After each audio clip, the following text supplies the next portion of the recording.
What is good, everybody? Hope you're all doing well. Welcome back to more CSGO news. As per usual, all of today's stories will be timestamped down below. I'm talking about a lot of stuff. There are a lot of separate stories, and they will be marked down below if you want to bounce around. We're going to talk about kNg's. We're going to talk about W0xic Toxic. I'm not going to blame that guy. We'll break that down in a bit. We're going to talk about some of my major thoughts, my pick'ems as well, and some other news. It's a lot of stuff, and one last time, anyone want to bounce around? Feel free to. You want to watch it start to finish?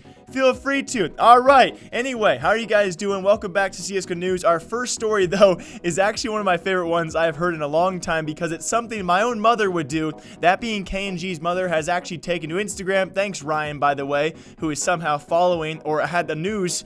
I don't know if he had announcements or notifications on for kNg's mother's Instagram. That's a separate story in itself, guys. She did actually post this picture, has since taken it down to my belief. It actually did announce, though, kNg's announcement to join MiBR following the major. So for the first time, I believe in CSGO history, someone's mother broke the news on a transfer and confirmed it before it happened. So pretty funny news there. Apoka, also the Ints coach, had a funny meme about this. That tweet is a joke, by the way. It's a reference back, if you guys were not here, to Jason Lake's tweet about complexity after they were out of the major, so he was joking. Obviously, many people out there knew kNg would be leaving to MiBR. It's now even further confirmed for like a third or fourth time, but I trust a mother as a source, and I always will. This is a very funny story there, guys, and we will see, when this does happen, as it probably should after the major, in time for Blast Pro Moscow. And secondly, a story that I think is a bit overhyped. Maybe I'm drawing a bit too much controversy for this one, guys. It's the W0xic mouse issue. If you guys do not know the early stages of the Challenger stage, mouse sports, yes, they do eventually go 3-0,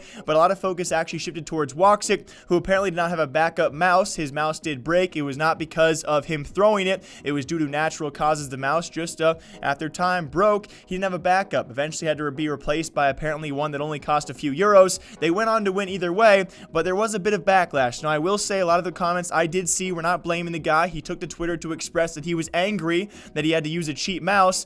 Then an entire day later, what kind of re-sparked the flames here, guys, is when Thorin tweets out stuff like this. It kind of just...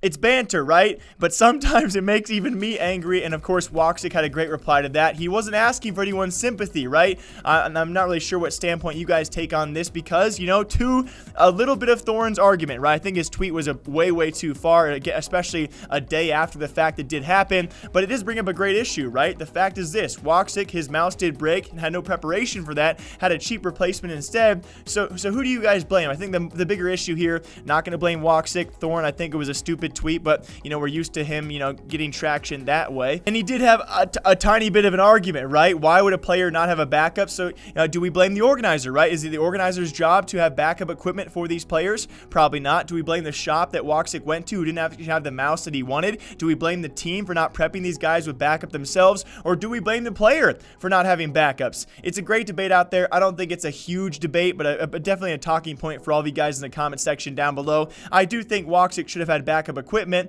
and now going down in the future, he probably will. It just kind of sucks that it all falls onto this guy who has had issues with community backlash in the past, and so this kind of seems to heighten that. Either way, guys, Mouse Sports is through. Congratulations to them in the Legend stage, which does start tomorrow. And speaking of the major, guys, the Challenger stage, I'm going to sum it up for you guys in probably about 120 seconds. My thoughts on this: some big upsets, some big disappointments as well. I'm sure you guys are well aware of. So my quick thoughts on this: first of all, CIS teams, they're very shocking this time around. Pretty surprising, not all of them, of course, making it through, but a lot of them getting super close. So I was very surprised by that. Now, speaking of which, so we have a few other teams I would like to say that were a bit disappointing but did make it through. Dream Eaters, congratulations. You were a huge underdog in every book out there and will continue to be so. A ton of people choosing Dream Eaters as their 0-3 pick for the Legend stage due to sloppy aggression, and I would say almost rightfully so. I think even more painful, though, out of EU is going to be crazy.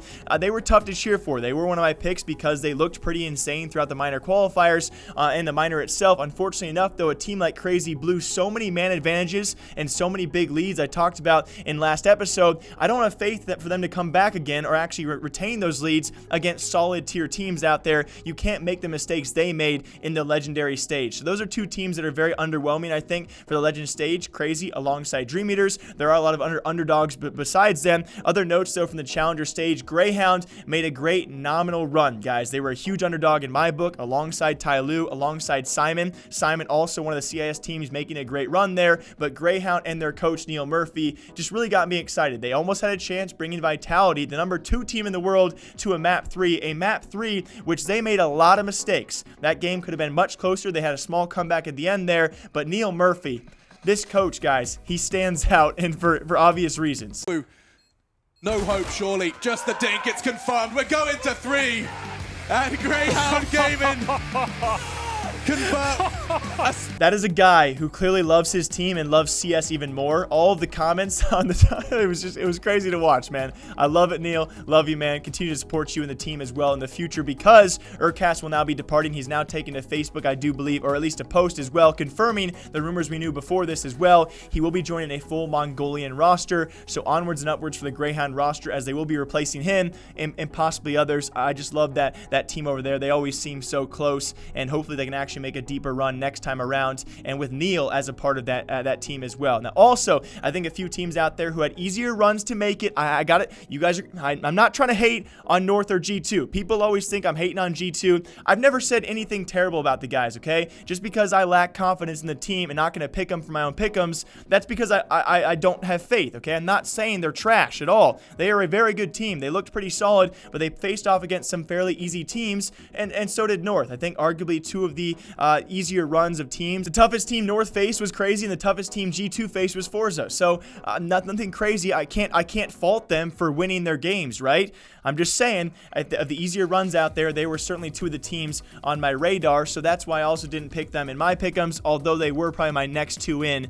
I made some risky picks. This stage of pick'ems was super tough to make, guys, and so I want you guys to know that if I had to replace 2 teams, it would be putting in North and G2 to make it through. I just don't know what's going to happen. It's going to be pretty crazy, and of course, my last thoughts about the Challenger stage, pretty crazy in itself. Furia not going through is a huge and utter upset. It's disappointing. They played terribly, guys, and they go through, I believe, 1-3 overall after signing 5-year contracts and $1 million deals with Nike. It's the curse continuing. We've seen this before in the past with these long legendary rosters signing huge contracts. You know, you look back to Virtus Pro, then you look to MiBR, who fell apart as well, and now this, it just seems like this curse does continue, and it was super upsetting. We will see if the post-major they have successive bad results, and if that pushes them over the line to now replace part of their roster who they just signed for 5 years. Those are my thoughts. You guys can leave yours down below about the Challenger stage. Either way, this Legend stage starts tomorrow, and it's gonna be hectic. There are going to be upsets,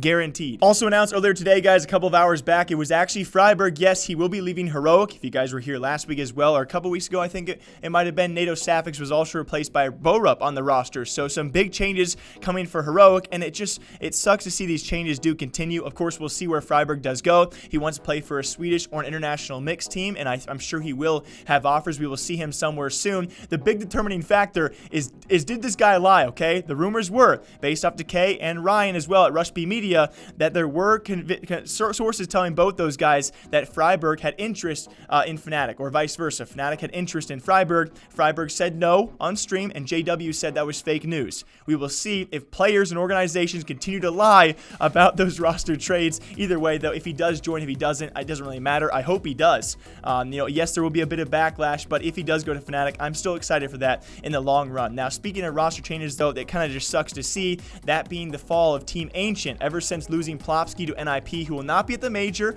Golden will play in his place instead because he tried to qualify with Team Ancient. It sucks to see this, and we will continue to see this until the end of CSGO, 150 years from now. We see this all the time. You have this team who has a top-tier player, their star player, that being a guy like Plopsky.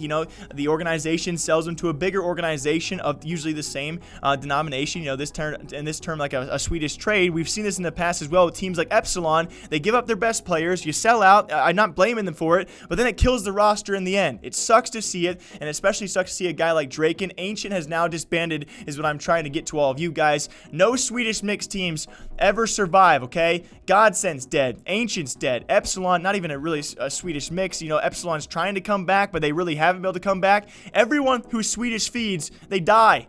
And who are they dying to? NIP of all people. God dang it, Plopsky. I feel super bad for Draken, but he was willing to play, as he said on Twitter, he is willing to play anywhere for anybody. And this guy, God dang it, this guy better be signed by someone. That Team Ancient roster, by the way, I had hopes for them. I really did, especially when it came time for the minor, and they were, you know, marginally close, although a lot of those teams like No Chance, they were marginally close. It just sucks to see all of these mixed teams not succeeding.